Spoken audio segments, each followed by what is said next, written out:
Do you ever read a book and the book's good, but then suddenly something happens and it's awesome and you're just left going, whoa. And then your wife walks into the room and asks you what's up, and all you can do is this book. I'll tell you about that book later in the video.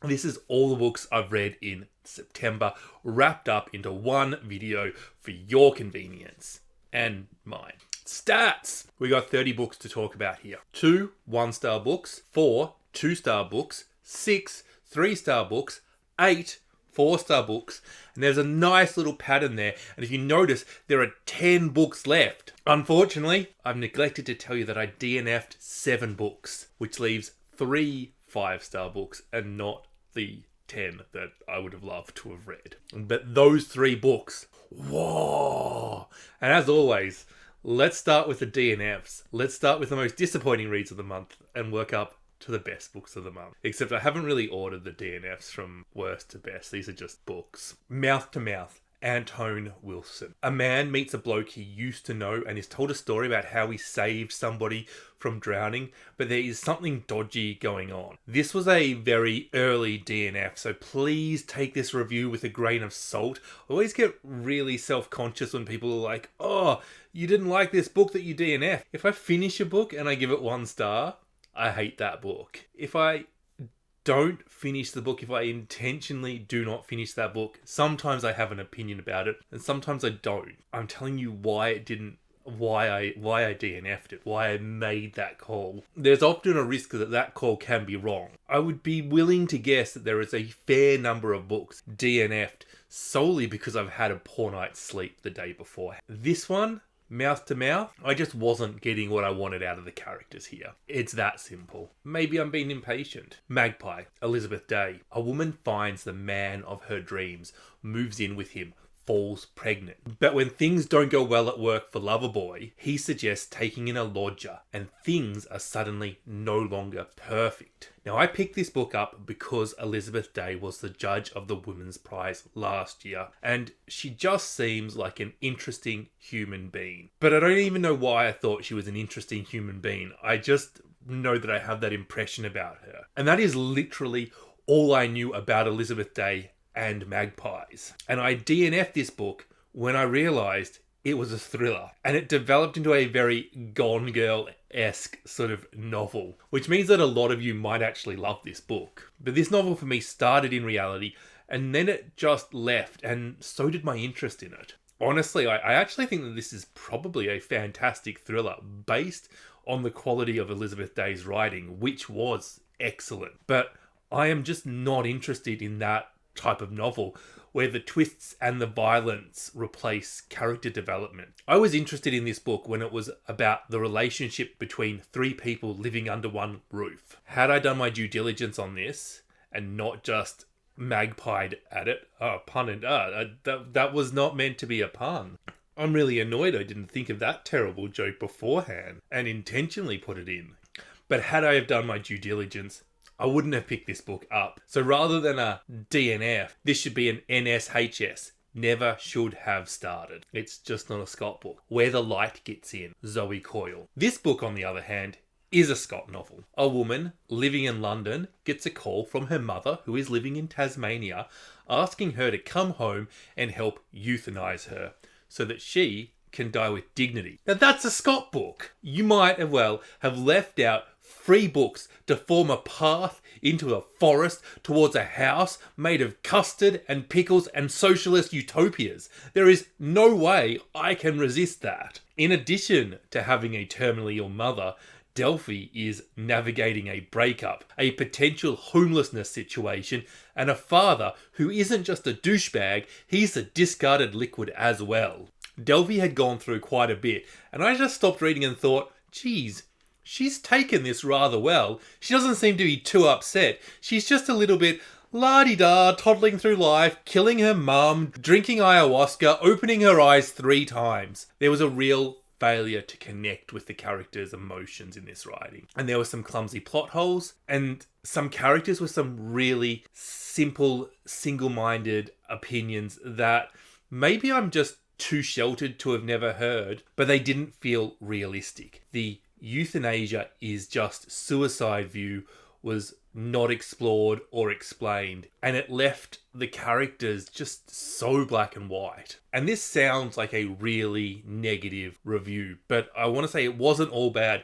To be honest, there were some really good passages of writing in this, and I really hope that Zoe Coyle writes another book, and I hope that she is given enough of an advance and a good enough publishing team that she can spend the time rewriting and editing and getting rid of the unnecessary shaman scenes, because this wasn't a bad book. This was an excellent first draft. There needed to be a little bit more in there to make this from a good idea into the finished article, because this book just is rough around the edges. Tomorrow and tomorrow and tomorrow. Gabrielle Zevin. I loved the first 25% of this novel. But then Zevin and I disagreed over the best way to take this novel. And I lost that argument, but as a result, I DNF'd it. Take that one, Gabrielle. This is a story of three friends and the computer game business they create. And it touches on disabilities and exploitative relationships. It is feminist in places as well. Sam is a wonderfully stubborn and idealistic character, while Sadie is just such a well-written and interesting character. It didn't feel like Zevin was true to her characters, and I didn't care who they slept with. I didn't want this to be messy in that way. For me, this book wasn't about sex, and the forcing of romance and jealousy into this novel so that it had tension, that lost me. Because the start of this book was so strong, I wasn't sure if I should DNF this one, and I stopped and started and came back to it, and it really affected the next novel that I picked up. In Every Mirror, She's Black. Zola, Akinmade, Akerstrom. And if there is a book that I DNF'd that I'm going to try again, this is the book. You know, my experience of this novel really suffered from my lack of certainty around tomorrow and tomorrow and tomorrow. And I started to stop-start this novel as well, and eventually I read quite a good novel, and that was what I needed to DNF both Tomorrow, and In Every Mirror She's Black. Sometimes that's what I really need when I am not sure if I should DNF a book or not. Reading an excellent novel really points out to me, no, it's not me.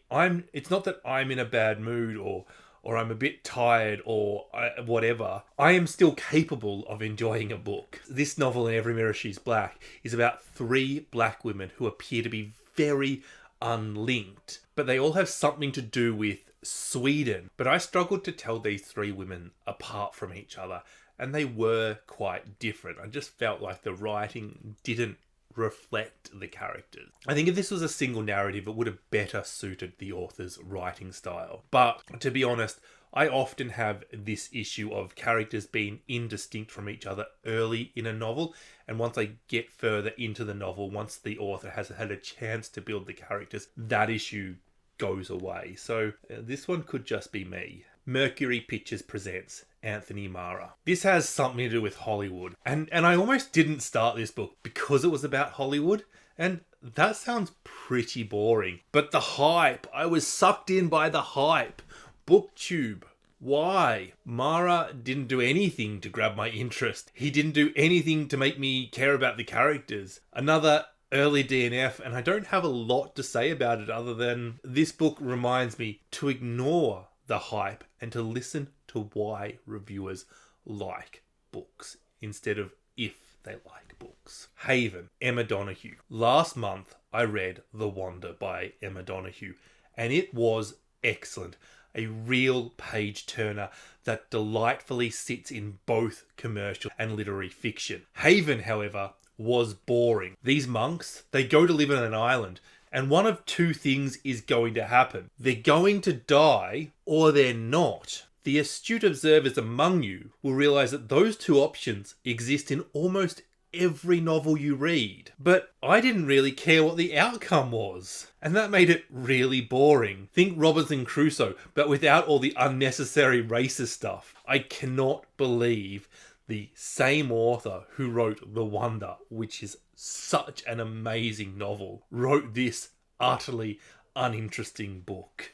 Onto the one-star reads and The Shipping News by Annie Prilks, which, by the way, is probably not how you pronounce her last name. Now, I was going to tell you how much I found this book boring and pointless, but I wanted to check a detail before filming, and I realised something. I read an abridged version, much shorter than the original, and as a result, all that I can say is, don't read an abridged version, read the full version.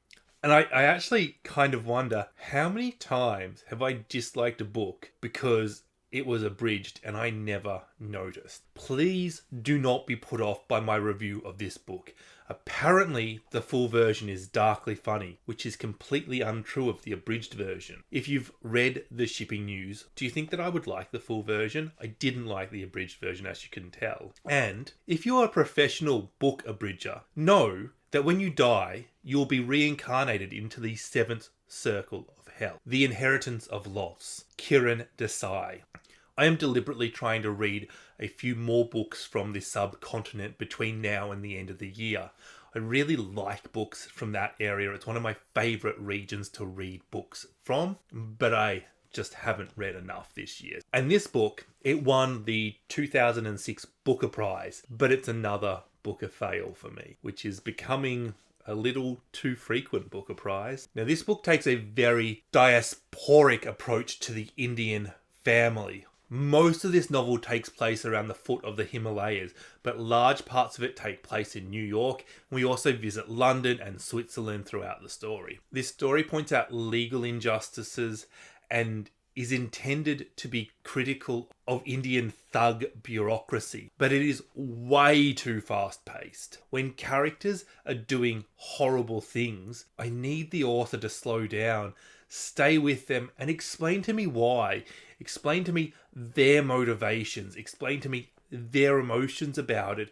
Explain to me the emotions of the characters that are having the horrible things done to them. There was a lack of foreshadowing. It was just hard. And the events felt random and rushed over, and then we were on to the next thing. It felt very much a dash of this, a dash of that, and nothing sings through. There was a bit of stuff about green cards in there, and there was not a lot. And I feel like what's happened is Desai has cut out a lot of that descriptive slow pacedness to speed it up, because there is so much in here, and what she needed to do was cut out a few of the extra themes and layers. If you're watching this and thinking, should I read this book?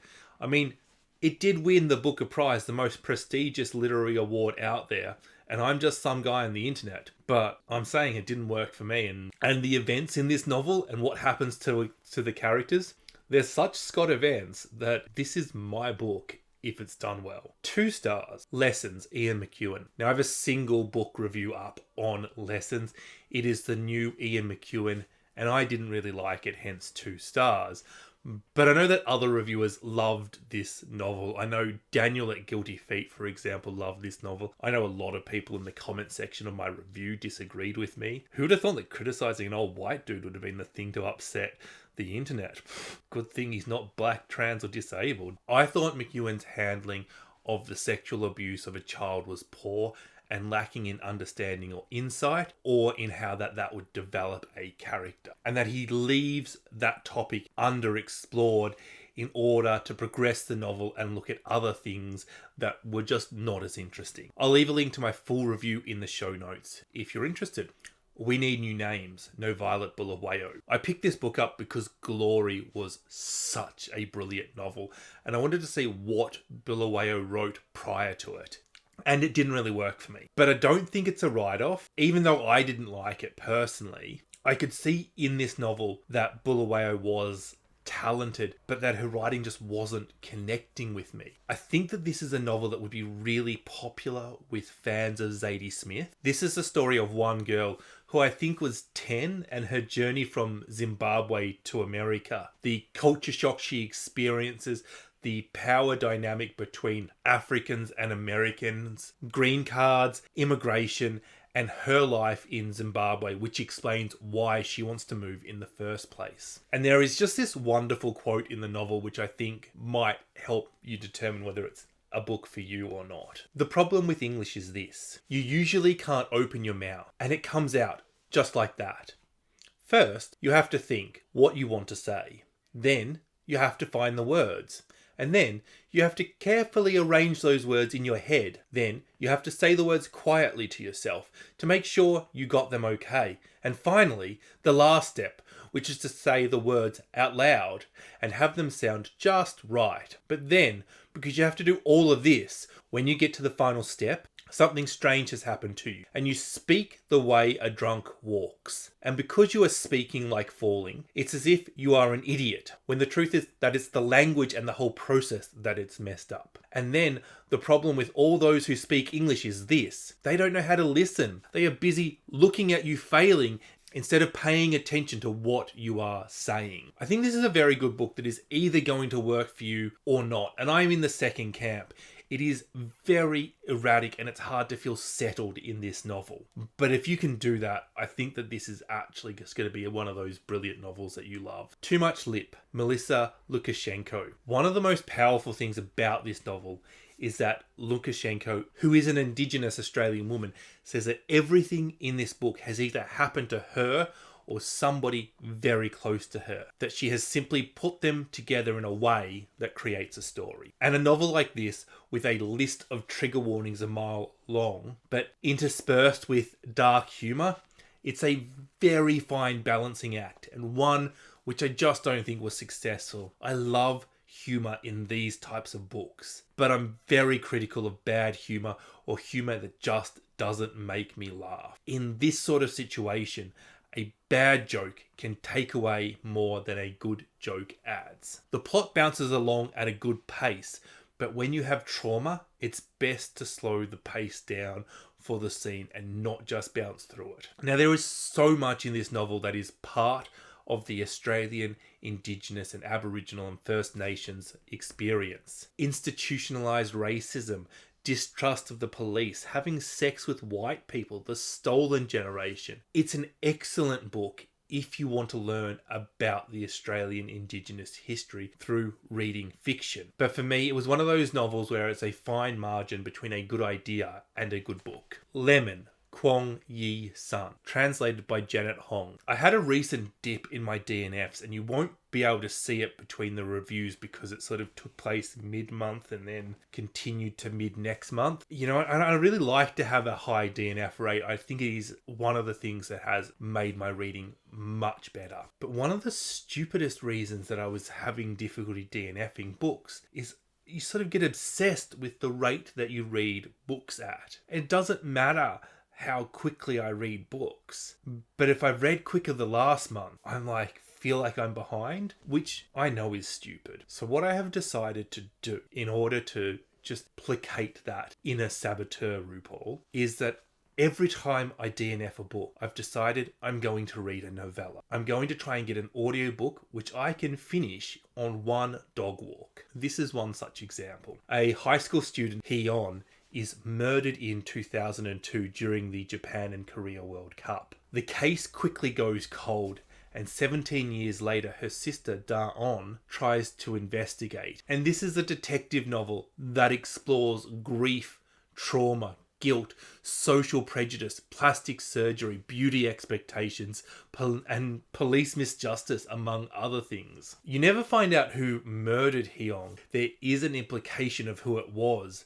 I just felt like it was left vague with no gain. That's why it frustrates me, because there are so many great ways to end a novel vaguely. When an author hints at two different situations, you sort of play those situations out in your head, and it's like they both happened. However, that's not the case in this novel. And that sort of really sums up this whole novel. I don't really understand what the author was trying to achieve. The book blurs the line between genre and literary fiction, which I love, by the way. But it really lacks the best bits of both literary and genre fiction. Now it's time to go on to the 3-star reads. 40 Nights, Pirooz Jafari, a new release Australian novel. Tristar is an Irani immigrant who runs a legal practice in Melbourne's western suburbs. He takes on a client from war-torn Somalia, trying to negate the legal system so that her family can come here, despite them being in a lot of danger. And our narrative jumps between current events with this legal case and Tristar, between events in Somalia, between Tristar's past with the Islamic Revolution, and a historical setting in Sweden where a town is being invaded. And you can feel this novel as a political act of compassion, trying to get people to empathise with refugees and fleeing a civil war, with the reality of oppressive regimes and how a combination of red tape, a lack of concern, and flat out racism that makes it really hard for people to leave a dangerous situation and come here and live safely. And even if they do live safely, they are still the victim of racism. I love how Tristar had become a lawyer. He was fighting for good. He is what we would traditionally think of as somebody who has a positive effect on the community in which he lives. But he has had the benefit of years to establish himself, and that is a luxury that the Somali women don't have. And that is reflected in how they're both treated. But I don't think the linking of the invasion of a historical Swedish town works. I know Jafari was trying to show just how little we have changed, and maybe he was even trying to place white people in the situation to help us empathize, but it just didn't really feel connected to the rest of the plot. And when Jafari creates a connection, it feels really contrived and just silly. The Book of Goose. Yiyun. Two girls, Fabienne and Agnes, live in rural France just after the war, and they hatch a plan to help Agnes escape. Told sometime later after Fabienne dies, Agnes discusses her time in boarding school and the love she felt for her best friend. Yiyun's writing is quality, and I can see why there was hype. And she's created some really interesting characters too. But she hasn't done a lot with them. There's not a big plot. There is a commentary on friendship, and it does appear to be sapphic at some points. And this whole novel sort of divulges into this real meta idea. But it just doesn't do enough. It feels like an author who is resting on her laurels. Yiyun writes nice sentences and unusual characters. This was nice. This was even quite good, but this was really bland. Tresspasses. Louise Kennedy. This is a love story set in Northern Ireland during the Trouble. Michael is older and married. He is a lawyer who defends the IRA. Kushla is a school teacher and works in a pub part-time. As lovers, they're not the best suited, considering who they are and the time they live in, so they opt to keep the love affair secret. And that is not just because Michael is already married. But when the father of one of Kushla's students is beaten, it sparks a chain of events that is both completely unpredictable and very predictable. This is a good book, but I think that the earlier parts of this novel could have been sped up, while the later sections could have been slowed down. And it is a very popular era in history to write about, especially for Irish writers, for obvious reasons. But with so many similar novels, this novel just doesn't pop. It doesn't stand out next to Milkman, Small Things Like These, Before My Actual Heart Breaks, or The Colony. It is a good book, and it has done something different to all of these novels. So I don't really know what it needs to do to stand out from the crowd. That's why I'm not a writer. Honestly, if you like historical fictions set in the Troubles, you'll enjoy this book. It's safe. It delivers. It just didn't make me gag. The Wee Free Men. Terry Pratchett. This was the last novel in the Discworld readathon I've been participating in with Katya, Rosie and Kevi. Tiffany Akings is a young girl whose brother goes missing, and she sets out to find and save him from an evil witch. But she has a case of Nat Mac Feagles, who are these very short, very strong, Scottish gnome-like creatures who like to drink, swear and fight. This is a very good starting point for Discworld if you're not sure where to begin. But it is also a middle grade. And I know some people will like middle grade, and I know others won't. So just understand that that's what it is. If you don't yet know what Discworld is, it is a 41 book comedy fantasy series that makes a combination of satirical jokes aimed at the world we live in, science jokes, and just general joyful silly ridiculousness. Basically, It's like a dad joke got high on mushrooms. Woman eating, Claire Kohda. This is a story of a vampire who is left home and moved to the big city.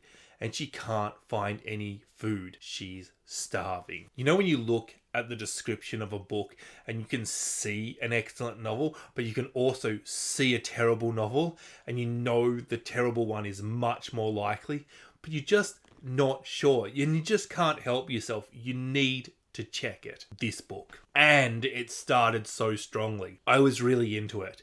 The idea that society wasn't providing Lydia with what she needed, the concept of society being the vampire in a vampire novel with an actual vampire was both cute and interesting. And Kohda flirts with this idea, and there are some questions about what makes a monster. There is parental abuse in there and toxic relationships.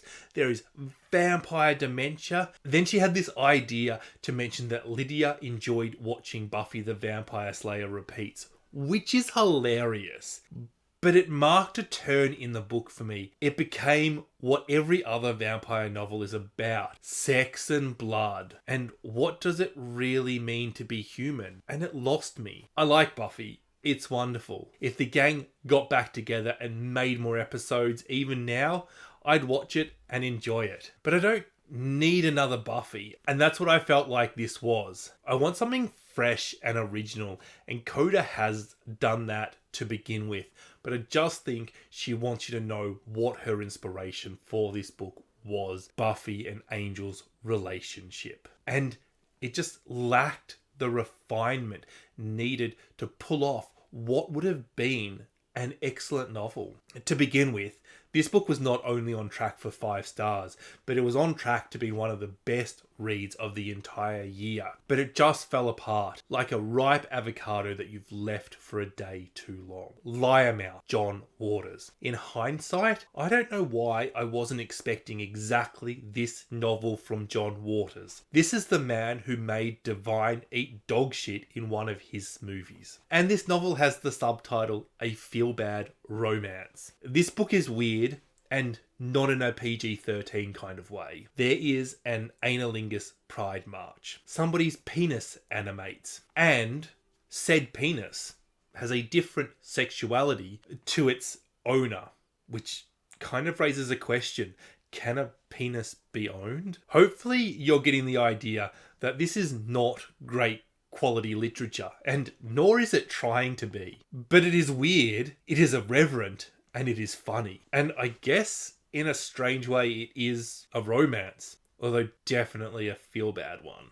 And it's taking you to a very uncomfortable place where not everybody is going to be able to enjoy all of those things. Marcia Sprinkles is a suitcase thief, a conwoman, a scammer, a liar, and she is on the run from the law, from whoever she's just robbed, and from a man with a massive erection. She's so popular that even her own family want her dead. Now I'm going to let this book speak for itself. I'm going to read out 2 quotes. Now tell me in the comment section which one of these quotes is your favourite. And please, if you're under the age of 34, cover your ears. Quote 1. He wasn't aware you could fracture your penis.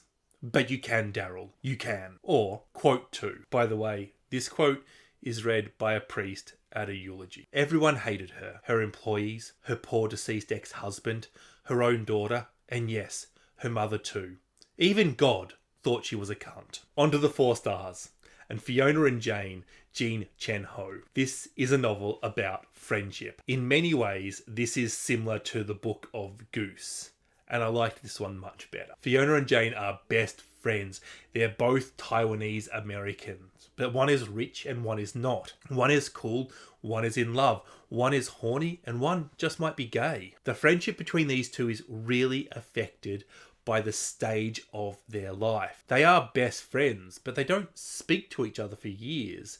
Starting when they're teens and going through until they're almost 40, we get alternative chapters from the point of view of each woman, which almost gives it an interconnected short story feel, and it allows Jean Chen Ho to introduce sub-themes or dismiss themes that are no longer relevant as our 2 protagonists age. Yet she still has this overarching theme of friendship, what it means, and just how fragile is it? And how do people growing and changing as humans impact that friendship? How do old wounds resurface 20 years later? The prose is very simple, but it is effective and it is sometimes playful. Some people, however, are going to find it too simple. I enjoyed this novel and I recommend it, but it is a touch forgettable, and I don't think that we will see many people talking about this book in 12 months' time when it is no longer a new release.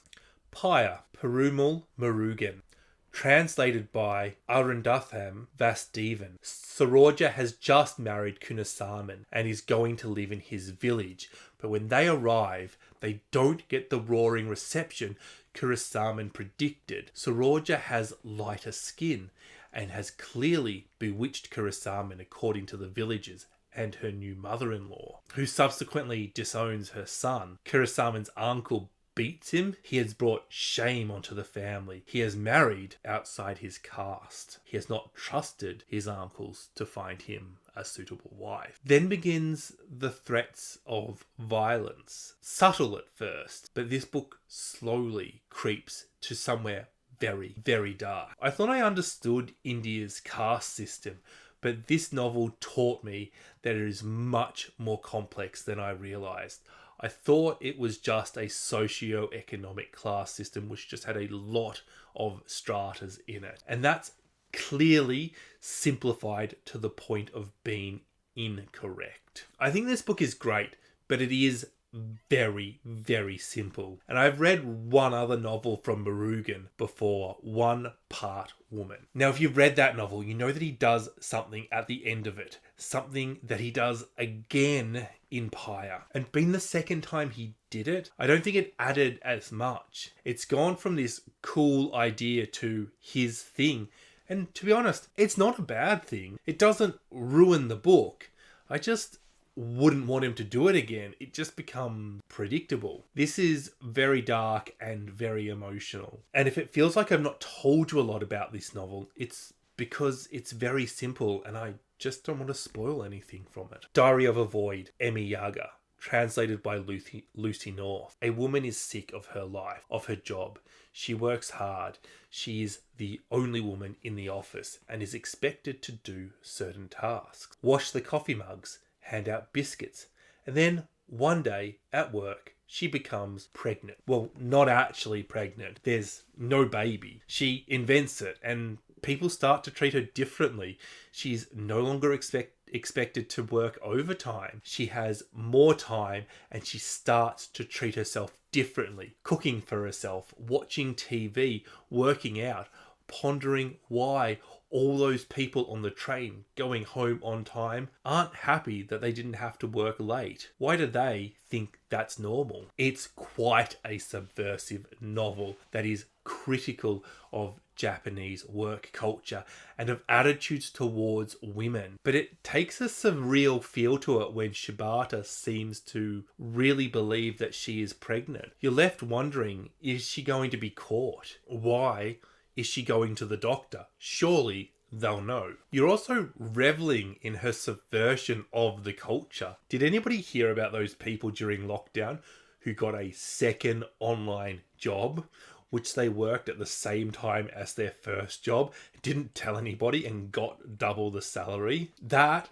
makes me happy. And this book, it really hit the same notes. If society is going to be sexist, Shibata is going to manipulate it to her advantage. And I love that. On the downside, it didn't really have anywhere to go. All there is for you to do is enjoy this little rebellion, this little subversion. But if you're not into that, where is your soul? The Fire Next Time, James Baldwin. This is a short non-fiction from Baldwin about racism. Baldwin is a quality author, but after this book, I think his fiction is much better than his non-fiction. Don't misunderstand me. This is a great book, but I'd be interested to know if If you've read a bit of Baldwin, do you agree with that statement? Is his fiction better than his non-fiction? Or is my bias towards fiction coming through? I like non-fiction, I just prefer fiction at what I like. One of the ideas discussed here, which I found really interesting, is how black people demonizing white people doesn't help fight racism. I think this idea is so thought-provoking. Why do black Americans distrust white Americans more than Asian Americans distrust white Americans? Is there a history? Because in Australia, black people distrust white people too, but we have a completely different history, and it is also a traumatic and horrible one, but it's different to what happened in the US. So what is it about our joint history that creates this distrust? And is the distrust the same? And what about black people in the UK? What do they think of white people? Is that the same or different? What about Belgian black people or South African? And you can see the questions and the information spiral. Maybe this is a very white person thing to find this fascinating, but it was so thought-provoking for me. If you've not read any Baldwin, you must. He is such an intelligent man. And speaking of intelligent men, Ben Okri, Every Leaf a Hallelujah. This is a children's book about a girl who has a sick mother and is sent to the forest to find a flower to help her get better. But the forest is under attack. And now this is a very clear allegory for man's destruction of the environment. I didn't know this was a children's book when I started it, and I probably wouldn't have read it if I did. I just needed a short audiobook when I was out walking the dog. I just finished my current audiobook and I just wanted something short that would last until the end of the walk. And I saw this one and I decided to read it based on Ben Okri and nothing else. And I'm really glad I read it because it was just a nice story. Such nice writing, and it's saying something. And Ben Okri is so talented. It's really nice to read a book from him that is not magical realism. A genre which I have said on this channel should be violently and maliciously defenestrated without opening the window. Sorry, before this goes off track, this is a great novel for children to learn about environmentalism. And it's a lovely little read between longer works for adults. I recommend this to all ages. I am starting to question my stance on no half-star ratings because these next 3 novels are all a little bit better than 4 stars. I'm going to need to move over to Storygraph ASAP. Nevergreener, Ruth Jones. Ruth Jones wrote a book. Actually, she's written 3 of them. Anybody who can create Nessa, Bryn, and Stacey and put up with James Corden deserves to have her novel read. She is just a kick-ass lady. This is the story of a love affair that has happened before. Kate is a famous actress living in London, but before, when she was 22, she had an affair with an older man, Callum. 17 years later, Kate's old school in Edinburgh wants her to do a motivational speech. And who is teaching there? Callum, who is still married to Belinda. Meanwhile, Kate is married to Matt, and both of them have children, but they just can't resist each other. And it's not like they're having an affair with their neighbour. Edinburgh to London is only slightly further than a drive to your local shops. The lies have to be good to cover for it. Ruth Jones is such a magnificent writer. She really gets you to invest in her characters. They are cheating on people and you invest in them. You are supporting all sides of this very messy situation. You sort of realise that you can't actually get everything you want in this novel because it's impossible, because not everybody can win in this situation. It's just a book you want to inhale. You just want to know what happens next. This book is a little bit basic, but it's a good story with good characters that keeps you engaged. Is it the best book of the year? No, but it is great digestible fun, and I will read everything that Ruth Jones has written now. She was just writing within herself, doing something good. And for a debut novel, that is extra impressive. She's just somebody I can go back to when I want the world to disappear. The Unfolding, A.M. Homes. This is a new release from A.M. Homes, who won the Woman's Prize about a decade ago with her last novel, May We Be Forgiven. Now, I have a review out of this book, but it's a short and not many people have seen it. Also, I don't know how to add a thumbnail to it from my phone, and I haven't cared enough to do it from my PC. I'm toying with the idea of doing more book reviews, but doing them as shorts. I think it's a great way of just being able to create more content and talk about more books that I'm excited about. This is a political satire, but it is also about a father-daughter relationship and a coming-of-age story for the daughter. The father is called the big guy. He is a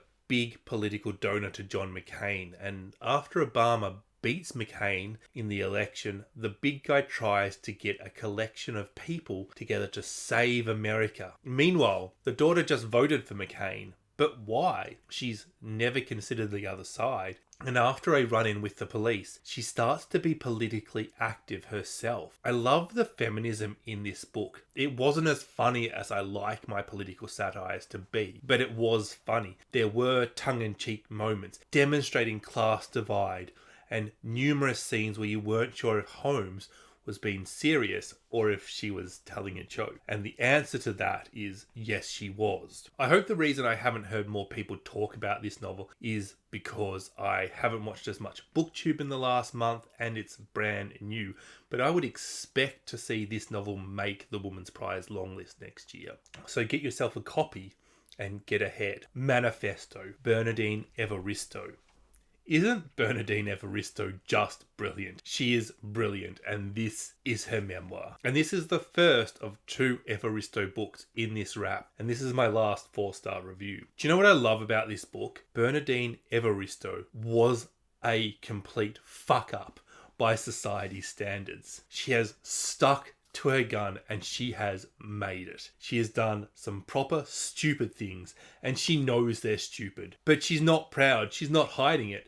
She's just telling you. She's gone to psychics for relationship tips. This lady is one of the foremost geniuses of the writing world today, and she has done something that dar. I just love it. It makes all the stupid things that I have ever done all right. It makes me feel good about myself. I want more celebrities to show me how stupid they are, but only celebrities who are really smart. Evaristo has a Nigerian father and a white English mother, and she was raised English. Her father didn't teach her his culture, a combination of being one of 8 and her father's insistence that being English would get her further ahead meant that that's what happened. Yet, even though she was English, she was the victim of racism because that be the colour of her skin. She also started life heterosexual, experimented with women, became gay, and then later in life became straight again. She discusses this idea of your sexuality growing and changing with a person, that it is not set in stone. And a little bit sounds like bi erasure because, I mean, in my limited understanding of it, anybody who has sex with both men and women is bi. But for Evaristo, it's really about accepting your sexuality and more broadly about accepting yourself. And it really just points out how arbitrary and unimportant your sexuality is to anybody but you. My mum is awesome, but if I could have a second mum, I'd want Bernardine Evaristo.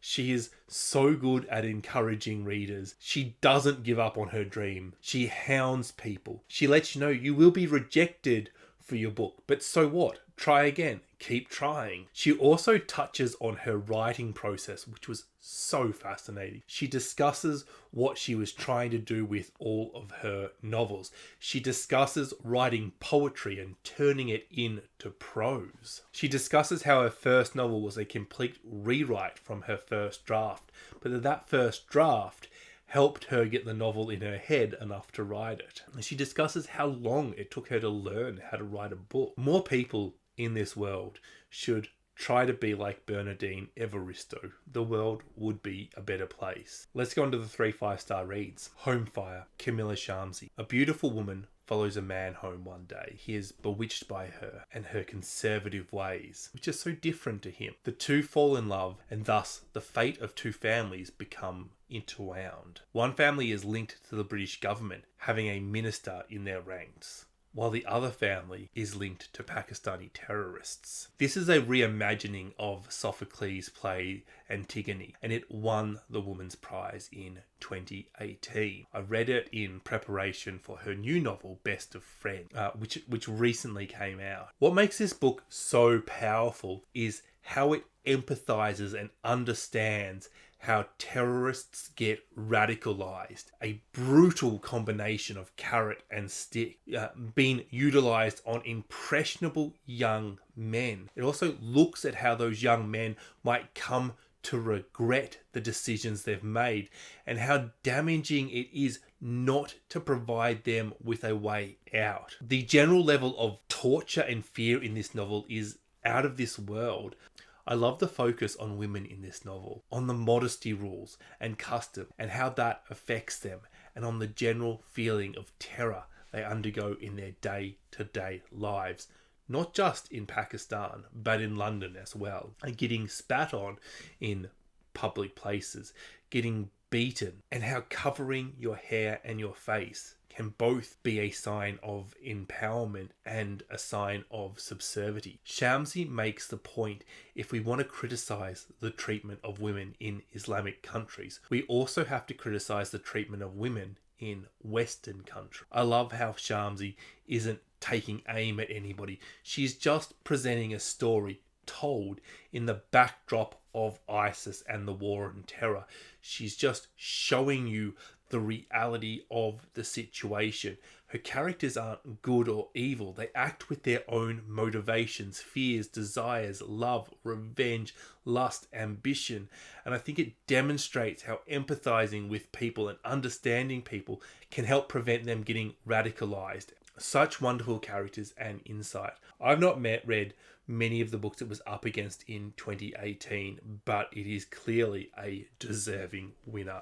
This is a spectacular bombshell of a novel. I never expected to understand terrorists, and well done, Camilla Shamsi. That's something that's very hard to do. The Marriage Portrait, Maggie O'Farrell. I have a book review out on this one already, so I'll be brief. I enjoyed this book. It is a feminist historical fiction written by Maggie O'Farrell. It has nice writing, but it is not Hamnet. It feels more traditional in its historical fiction, but it is still very well done. This was inspired by a poem by Robert Browning, The Last Duchess, which, by the way, you could read right now as part of Victober. It would hit that poetry prompt great. It's the story of Lucrezia de Medici, a 15-year-old girl who marries Alphonse, the Duke of Ferrara, a man who wants to kill her. I just think you need to read this book. I think that this book is really thought-provoking. It's got multiple layers and it's really, really clever.